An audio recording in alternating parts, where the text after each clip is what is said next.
Olá, eu sou a Ana D'Arezzo e vamos falar neste vídeo um pouco sobre a história, os tipos e as diferenças entre pigmentos e corantes, como são classificadas as cores, como os pigmentos e corantes são utilizados em formulações cosméticas e a legislação pertinente. Mas antes de começar este vídeo, eu quero te convidar para entrar no nosso grupo do WhatsApp, onde eu posto dicas de produção de cosméticos todos os dias. Eu vou deixar o link abaixo na descrição deste vídeo, ok?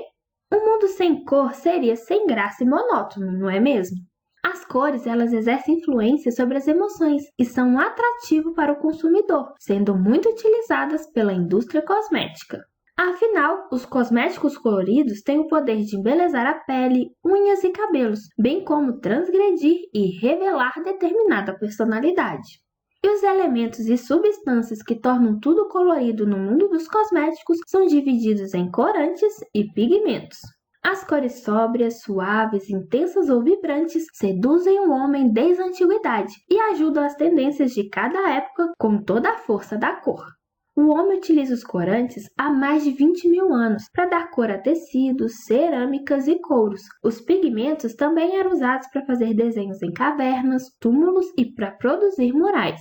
Na antiguidade, os gregos pintavam suas cerâmicas de vermelho, preto e azul. Os egípcios extraíam das folhas de rena o corante usado para colorir as palmas das mãos, as plantas dos pés, as unhas e os cabelos. Os tons vermelhos eram os mais utilizados pela aristocracia, pois essa cor simbolizava a dignidade e a nobreza.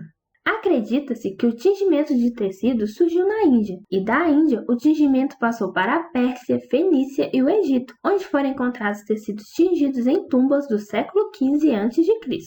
Os antigos já sabiam que a mistura de cores azuis, vermelhos e amarelos produzia novas cores, e as cores mais utilizadas e que tiveram grande importância desde as civilizações antigas foram a cor púrpura, o índigo e a lisarina. Na Índia, Egito, Grécia, Roma, Inglaterra e Peru, o índigo natural, que possui coloração azul, conhecido também como anil, era obtido a partir do suco da planta conhecida como pastel dos tintureiros. O corante púrpura era produzido na Fenícia, hoje região do Líbano, a partir do esmagamento de moluscos marinhos. A tinta extraída dos moluscos tinge em várias tonalidades, do violeta ao vermelho lilás, mas não é uma cor firme, ou seja, ela desbota à medida que o tecido é lavado. Apesar desse fato, o corante tinha grande valor social, pois eram necessários 12 mil caramujos para se obter 1,5 gramas de corante. Logo, por ser muito caro a sua produção, a cor púrpura de tiro ou púrpura real denotava status social, sendo a cor utilizada pela nobreza e pelas autoridades religiosas. Já a lisarina é um pigmento vermelho que era obtido a partir da raiz da garança, também conhecida como ruiva dos tintureiros. As rubináceas vindas da Grécia e da Turquia passaram a ser cultivadas do século IX d.C. até o século XVIII na França, para o tingimento de tecidos em tons de vermelho, rosa e púrpura. Embora a arte de tingir tenha começado como um ofício caseiro, com o passar dos séculos, o tingimento foi uma atividade comercial que formou profissionais. As receitas eram secretas e baseadas no empirismo e na experiência adquirida por quem dominava o ofício. Uma associação de tintureiros operava durante os tempos medievais, dando cor aos tecidos importados, como lãs do norte da Europa e sedas da Itália e França. Depois da chegada de Cristóvão Colombo à América e da descoberta do Brasil, quantidades cada vez maiores de pau-brasil, que fornecia o corante vermelho que dava cor às roupas da nobreza europeia, eram exportadas pelos portugueses visando o suprimento dos fabricantes europeus de tecidos. E o índico, cultivado com trabalho escravo, foi um importante produto de exportação em partes do sul dos Estados Unidos no século XVIII. À medida que o algodão se tornou uma mercadoria importante na Inglaterra, também cresceu muito a demanda de tintureiros. No final do século XVIII, começaram a surgir corantes sintéticos, que mudaram as práticas seculares dos artesãos. O primeiro foi o ácido pícrico, usado em munições durante a Primeira Guerra Mundial.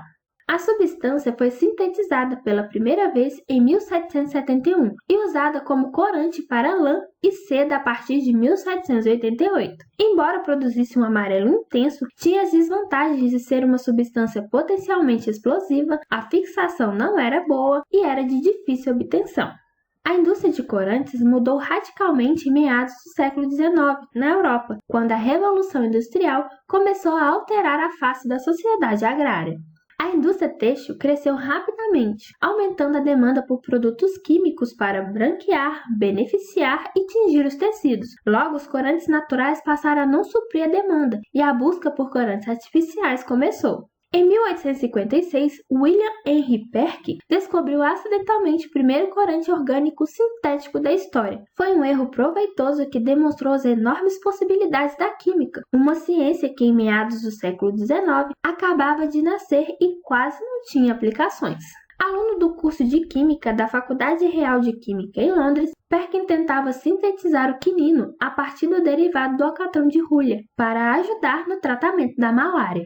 Na época, cada vez mais soldados britânicos contraíam malária devido às colônias em áreas tropicais, e o único remédio que existia na época era o quinino, uma substância natural cara de se obter, pois era extraída da casca de uma árvore que só crescia nas florestas tropicais dos Andes.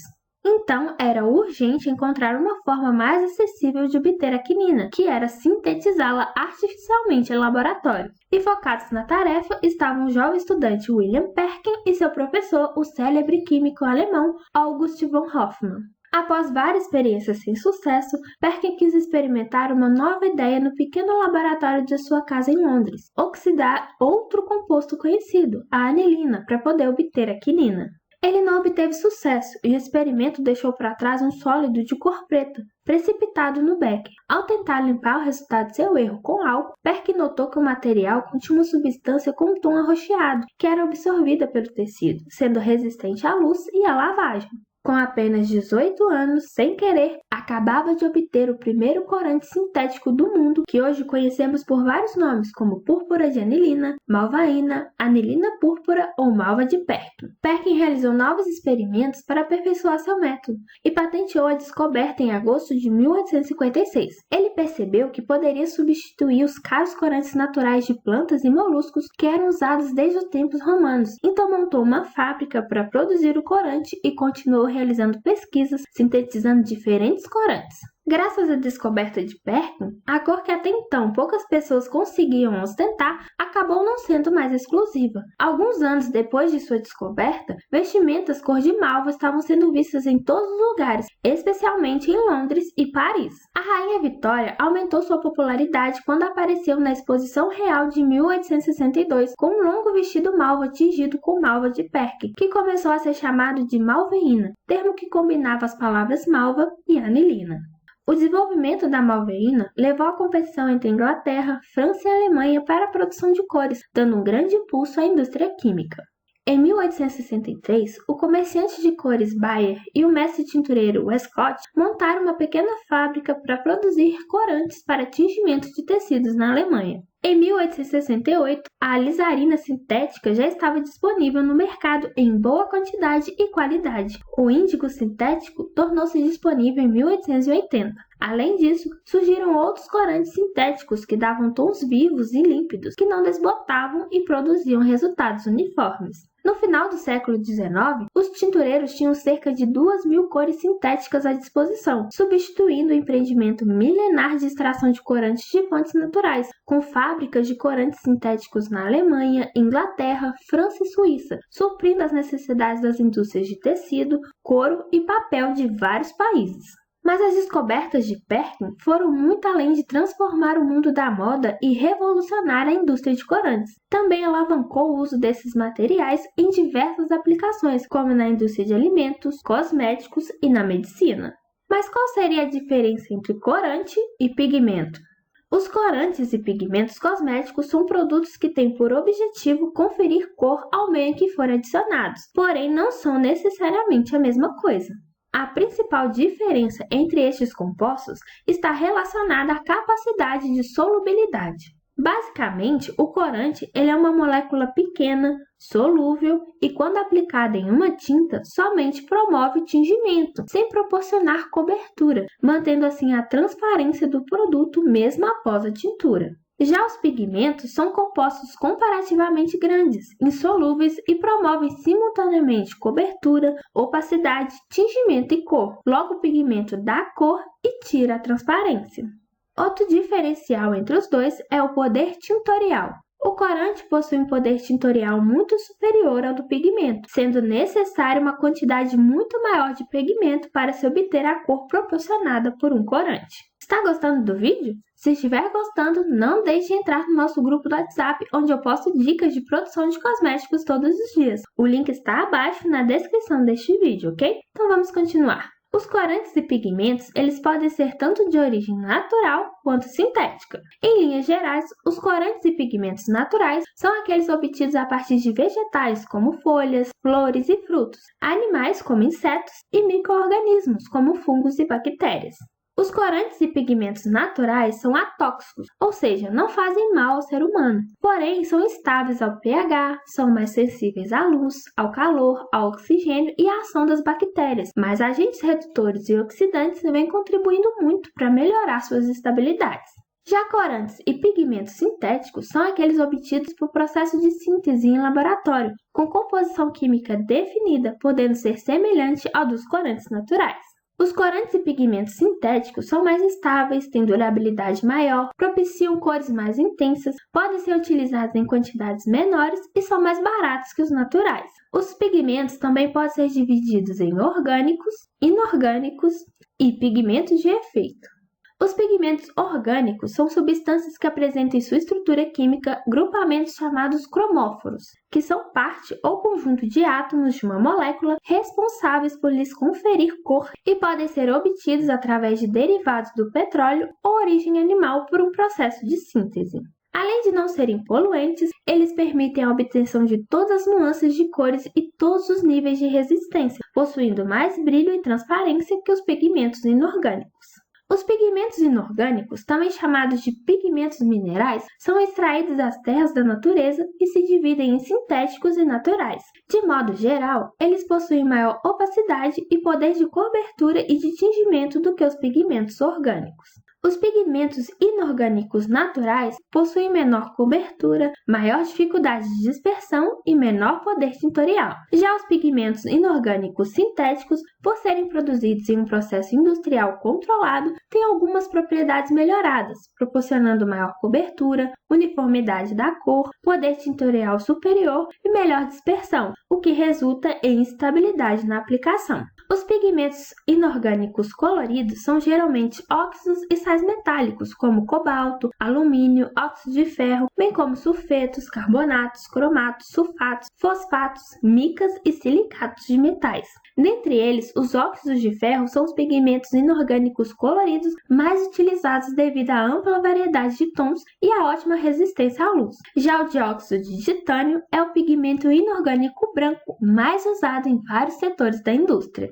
Há também alguns materiais que são usados em sua forma elementar, como o ouro e o alumínio, conferindo pigmentos metálicos. Eles apresentam baixa toxicidade, boa resistência à ação de produtos químicos, à variação de temperatura e climática.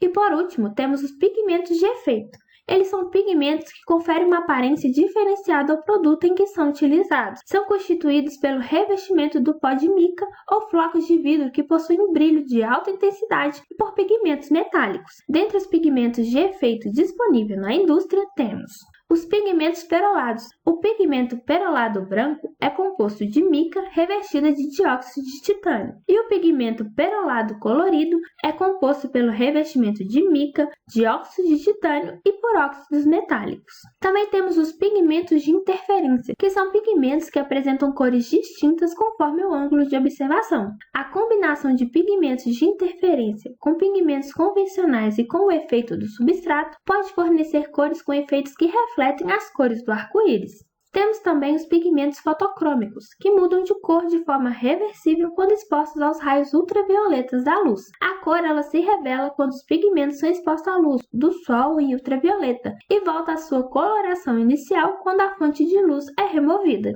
E os pigmentos fluorescentes. A principal propriedade do pigmento fluorescente é brilhar no escuro, refletindo a luz recebida por um período de tempo. Eles são compostos por partículas de aluminato de estrôncio e de sulfeto de alumínio. O grupo de pigmentos e corantes ainda abrange os branqueadores ópticos. Eles não possuem cor visível ou sua cor é fraca. Quando aplicados em um material, os branqueadores absorvem luz ultravioleta e emitem a maior parte dessa energia absorvida como radiação fluorescente azulada, alterando aí a percepção da cor dos produtos. Mas como podemos identificar cada cor dos corantes e pigmentos ao comprá-los, por exemplo? Normalmente, cada substância corresponde a uma fórmula química, mas como os corantes, pigmentos e branqueadores ópticos são compostos complexos, que muitas vezes são constituídos por uma mistura de vários compostos ou não possuem uma estrutura química definida, preferiu-se classificá-los por nomes comerciais. Assim, para ajudar na identificação, a cor é definida pelo seu número CI, Color Index Number, ou Índice Internacional de Corante, que é um sistema de classificação de cores estabelecido pelas sociedades e associações de químicos, tintureiros e coloristas dos Estados Unidos e Inglaterra, que contém uma lista organizada de nomes e números para designar os diversos tipos. O índice de cor contém 5 algarismos, devidamente escalonados pelo tipo de estrutura do corante ou pigmento. Os números entre 10.000 a 74.999 são destinados para as famílias de corantes orgânicos. Os números entre 75.000 e 76.999 são destinados para corantes naturais, e os números 77.000 a 77.999 são destinados aos pigmentos inorgânicos. Mas como os pigmentos e corantes são utilizados nas formulações cosméticas? O desenvolvimento de produtos cosméticos demanda tanto o uso de corantes quanto de pigmentos. Normalmente, pigmentos e corantes são fornecidos em forma de pó, cabendo à indústria fazer o processo de moagem, dispersão ou dissolução até o ponto desejado para a aplicação no material ou substrato. Eles também podem ser adquiridos pré-dispersos pronto para o uso, na forma líquida ou em pasta, já beneficiados com aditivos, estabilizantes e outros componentes. Os corantes, apesar de serem solúveis ao meio ao qual serão aplicados, possuem menor resistência à luz e são mais propensos à decomposição e ao desbotamento. Por isso que muitas formulações aquosas que possuem corantes podem perder a cor com o passar do tempo. E para evitar ou minimizar essa perda da coloração, são adicionados um filtro solar ou protetores de cor junto à formulação.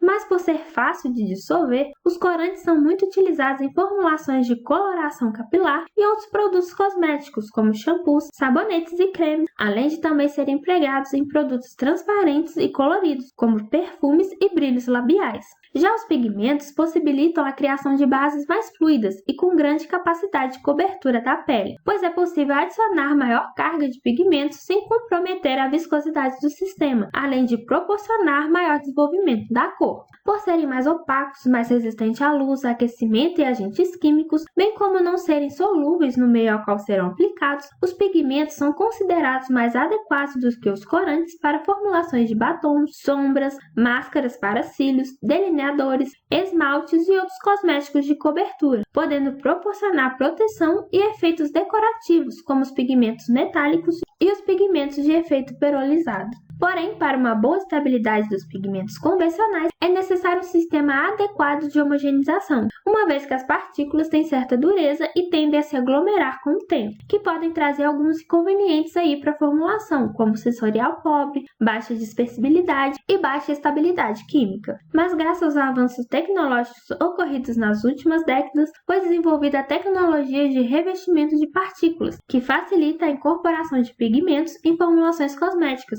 oferecendo também benefícios como hidratação, uniformidade na aplicação e longa duração. O desenvolvimento tecnológico também estimulou a diversificação dos pigmentos de efeito, como por exemplo os difusores ópticos, que são utilizados para minimizar sinais e linhas de expressão em itens de maquiagem, e a criação de pigmentos que mostram até 3 cores conhecidos como efeito furta-cor. Além disso, o progresso tecnológico também vem se concentrando na produção de corantes e pigmentos sustentáveis, com baixa toxicidade e sem geração de efluentes contaminantes durante sua produção. Para a utilização de pigmentos e corante em cosméticos, existem regulamentos, e no Brasil é a Agência Nacional de Vigilância Sanitária, a Anvisa, que estabelece quais corantes e pigmentos são permitidos para uso em cosméticos, produtos de higiene pessoal e perfumes. É indicado consultar a RDC 44, de 9 de agosto de 2012, publicada pela Anvisa no início do processo de desenvolvimento do produto, a fim de poupar tempo e selecionar os pigmentos e corantes permitidos e que atendam atingindo as tonalidades desejadas.